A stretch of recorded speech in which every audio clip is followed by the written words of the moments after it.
Hope you have gone through the previous two videos related to solutions. Now today we will be going for a very important topic, that is colligative properties. What actually are colligative properties? Colligative properties are the properties of solvent that are affected by the amount of solute dissolved. For example, I take pure water. Can you say me what is the boiling point of pure water? I have water here and its boiling point would be, what is it? You know that it is 100 degrees Celsius. You know this. Alright.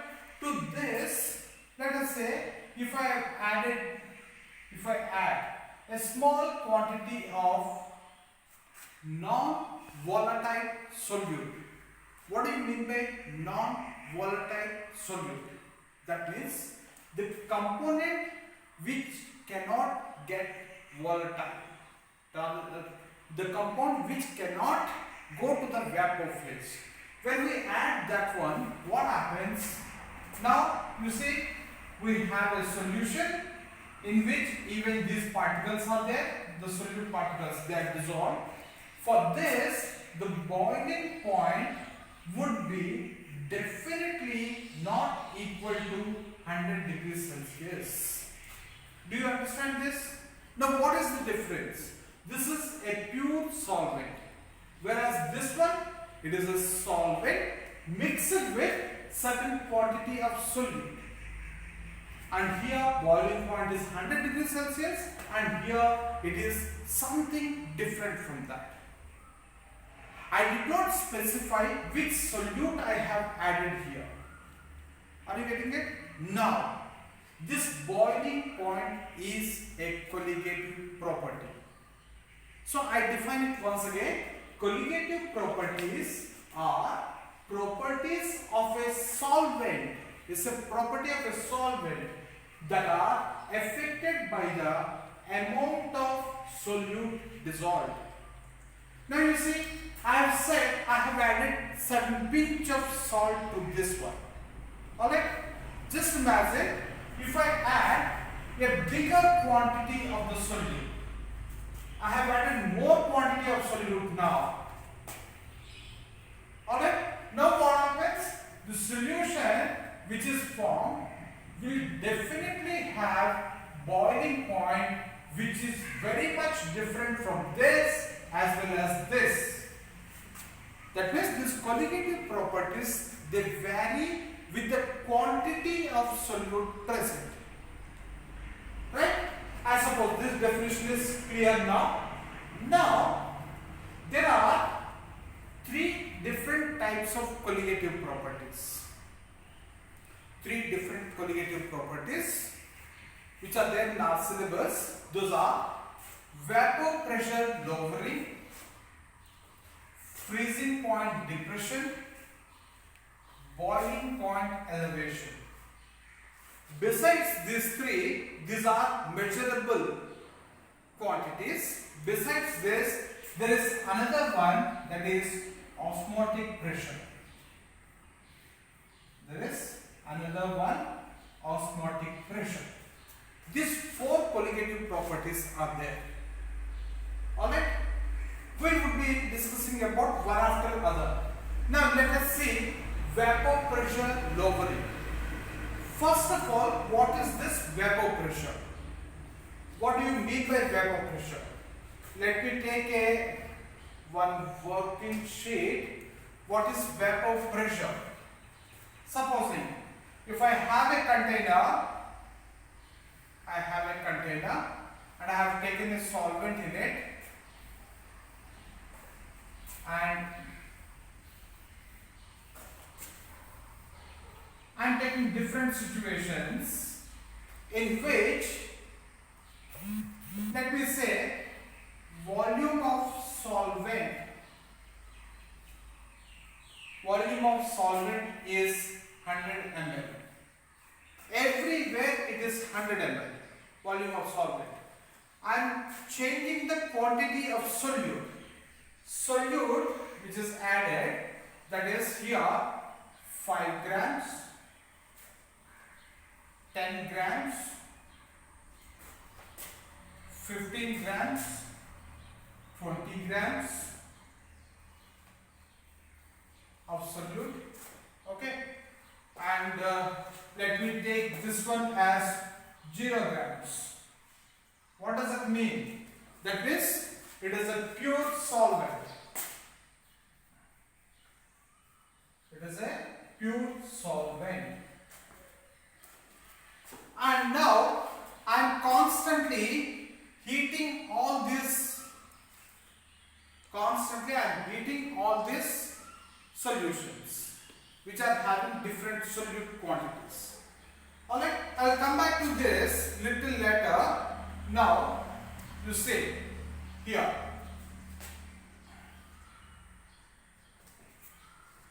What is vapor pressure? Basically, I was trying to draw different structures there. Here also I can explain those things. Supposing this is the pure solvent. I have got only two situations here. This is a pure solvent, and this one, a solute molecules are also present. Here pure solvent, as a result, everywhere have got a blue molecules, blue particles which are seen. Here the different color other than blue, whatever color is there, those things are solute particles. As we have already said, they are non-volatile. They cannot go to the vapor phase. Since they cannot go to the vapor phase, how much ever I heat, they remain there only. Only solvent molecules will go. Alright? Now, you see, vapor pressure here. Now, let us say on the surface, on this surface, yes, I have got a different page now. Yes, yes. Now, in this case, you see, the surface of the liquid is occupied only by solvent particles. So, all solvent particles have got possibility to go to vapor phase. In that situation, how many molecules can I see? 1, 2, 3, 4, 5, 6, 7, 8. Nearly, for a given volume, I could see 8 solvent particles in vapor phase. Whereas in this case, what is happening? The homogeneous solution is formed. Homogeneous solution is formed when solute particles are added. So these solute particles are occupying the surface also, surface of the solution. As a result, the number of solvent particles in the surface, is decreased. Why is it decreased? Because solute particles are occupying the surface. So how many of the solute particles are there? Those many solvent particles are missing from the surface. Do you agree? As a result, what is happening? Now you see, supposing here on the surface I have got, let us say, here I can see 11 particles. Here, whatever they have given. Alright? Among these 11 particles, when 11 particles are there, certain number of solvent molecules are going to the vapor phase. Whereas in this case, there are only 9 particles. Or how many? 4 plus 3, 7 particles are there. So relatively, the probability of solvent molecules going to vapor phase would decrease. As a result, what happens? The pressure created by these molecules in the vapor phase also decreases. This is called as lowering of vapor pressure. So, coming to all these things once again, first let me define the vapor pressure. What do you mean by vapor pressure? It is the pressure created by pressure created by particles in the vapor phase on the surface of the solvent or solution.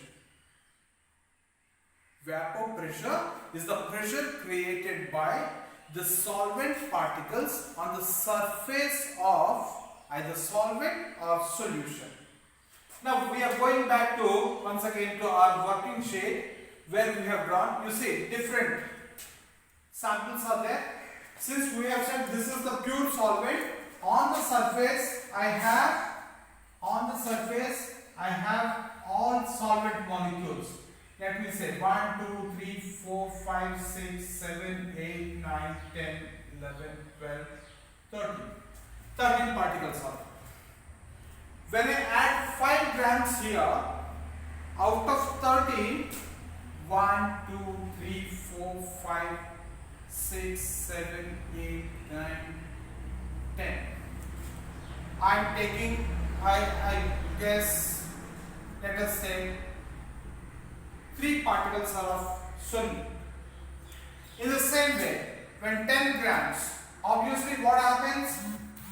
Few of these particles would be, what is that?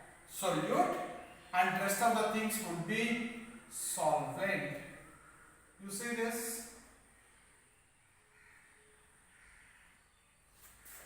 Getting it? Now in the same way here, it has become 15 grams.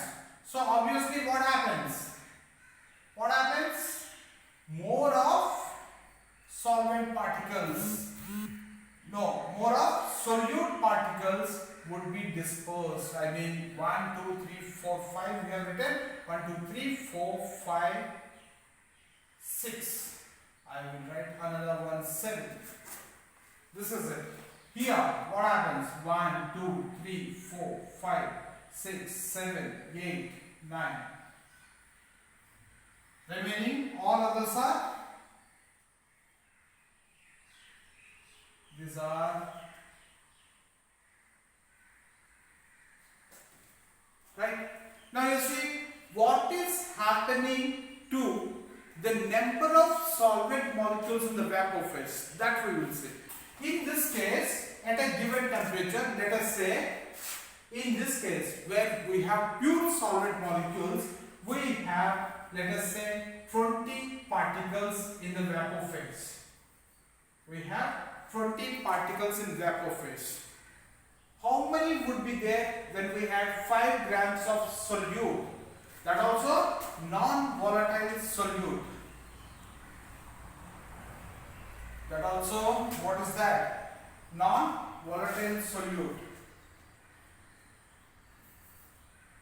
Yes?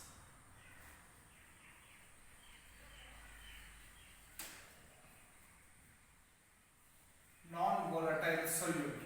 Yes. When we add this, 5 grams if we add, obviously the particles would decrease. How many would be there? Let us say some 18 particles are in the vapor phase. I shall use the same color. Yes. 18 particles. What is happening here? The number of particles in the vapor phase decreases further. Maybe 15 particles will be there. Here, number of particles which are occupying the surface are more, so it decreases further. Here, 20 grams, it decreases further. Alright? Now, in every case, the vapor pressure is getting decreased. This is called as, now can you give a formula for decrease in vapor pressure?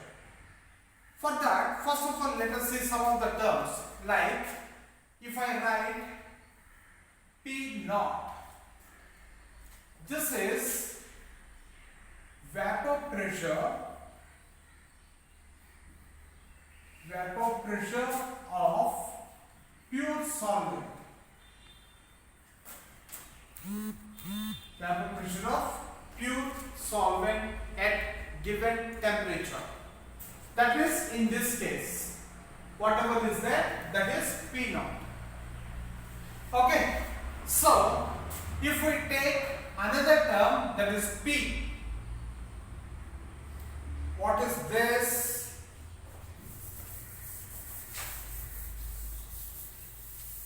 P is, yes, vapor pressure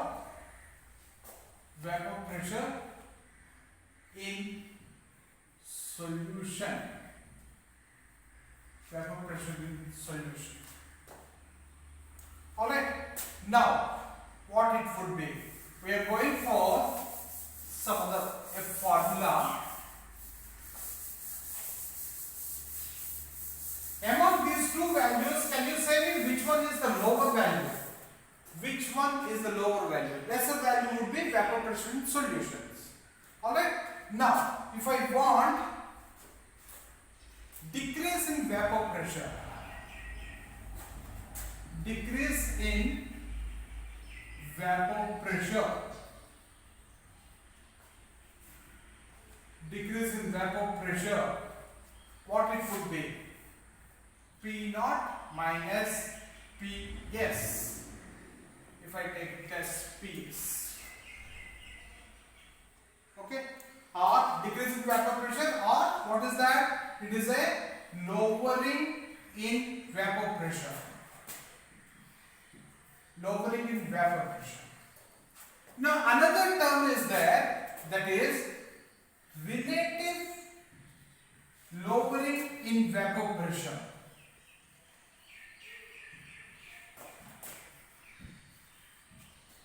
How to come to this? Relative lowering of vapor pressure is P naught minus Ps with respect to P naught.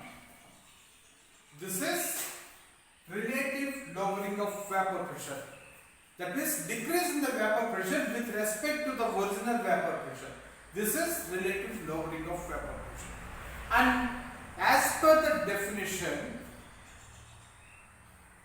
relative lowering in vapor pressure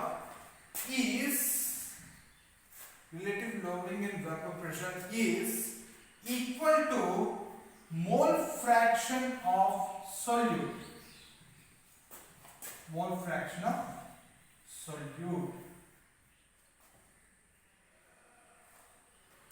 Relative lowering in vapor pressure is equal to mole fraction of solute. Now let's go for this explanation here. Yes, see, vapor pressure lowering. Vapor pressure is caused by the tiny gas particles floating above a liquid. Of course, we have understood that. When a solute is mixed, the solvent molecules are holding on to the solute, so they cannot escape into the gas phase. Rather, they are occupying the surface, so they cannot. Solute particles are occupying the surface, so solvent particles are not able to go to the vapor phase. You see, these are the values which we have written already. Okay, now we have one small numerical here. Let us try to solve this. The vapor pressure of pure water at 22 degrees Celsius is 21 torr. Calculate the new vapor pressure of 245 grams of water mixed with 45.2 grams of ethyl alcohol. What are we supposed to do here? Actually, there are certain values we need to work on. Like, what is that? Weight of solvent. What is solvent here? Is water. Weight of solvent. We take it as A usually. So weight of solvent is, what is that? 245 grams. And molecular weight of A. What is the molecular weight of A? Solvent. That is 18 grams. Weight of B. Weight of B is equal to, what is that? 45.2 grams. And molecular weight inert weight of B. Can you calculate C2H5OH? How much it would be? C2 refers to, there are 2 carbon atoms, so it is 24. And then 1 oxygen, that is 16. And how many? 6 hydrogens, so 6. Total it up. How much is that? 46. So you need to have this many inputs and solve the numericals. Since we have these 4, let us go to the next page. Yes, let us solve the numerical. Yes, we have all these values. Okay, so we go to a new works. Yes, here also we will create another one. Yes. What and all do you have now? That is, I rewrite the formula, that is P naught minus Ps. This is relative lowering of vapor pressure. No, now it is relative lowering of vapor pressure, which is equal to mole fraction of B. Number of moles of B divided by number of moles of A plus number of moles of B. This is what we are going to solve. Alright, so one after another, let us get the values of all these things. First of all, mole fractions. Mole fractions. Okay, first one, mole fraction of B. Can you say what are the weights? Do you remember that? Weights are 45.2 grams and weight of solute, that means 45.2 divided by 46 grams. Alright, obviously, stop, enough.